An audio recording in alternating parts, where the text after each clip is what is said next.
What do we mean then when we talk about comics? What encompasses comic strips, comic books, and graphic novels? Well, there have been different attempts to define this medium. Perhaps the most successful was Scott McCloud in Understanding Comics in the 1990s. I don't know how many of you are familiar with this book, but this is really a seminal book on the subject. Scott McCloud struggles with this definition, and he comes to the conclusion that comics are sequential static imagery in deliberate sequence. And what this means is images, usually in boxes called panels, sometimes not, juxtaposed to each other, not necessarily on a page. They can be on one long strip. They can be on this wall. It doesn't matter. But juxtaposed deliberately to create an effect. Often that effect is one of narrative. Sometimes it's not. Sometimes those images contrast dramatically. Sometimes they're abstract. It doesn't matter. What matters is that they're static images in deliberate sequence. They can be silent, but they usually have words. There have been comics that run hundreds of pages that are totally silent. So the medium need not have words. It's important that they're static. Film is not static.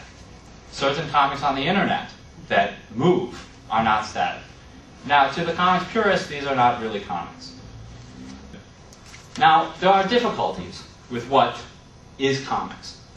Are New Yorker cartoons comics? What do you think? Are New Yorker cartoons comics? Well, we think of them as comics.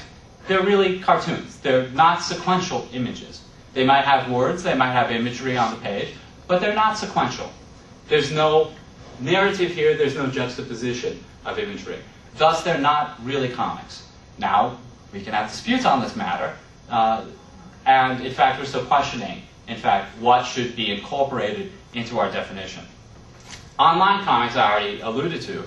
Are online comics really comics? Well, some online comics are static. Others move. It's an easy temptation to, when you have the stuff online already, make it move when it's so simple. If it moves, is that comics?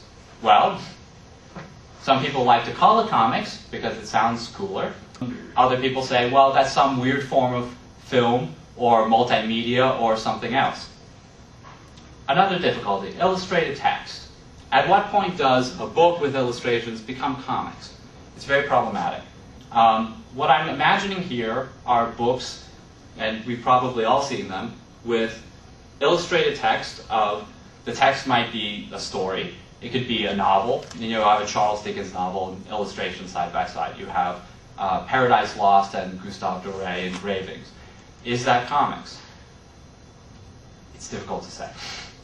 It exists somewhere in the limbo between literature and comics, or sequential art, or whatever we choose to call it. That's about the best answer that one can give.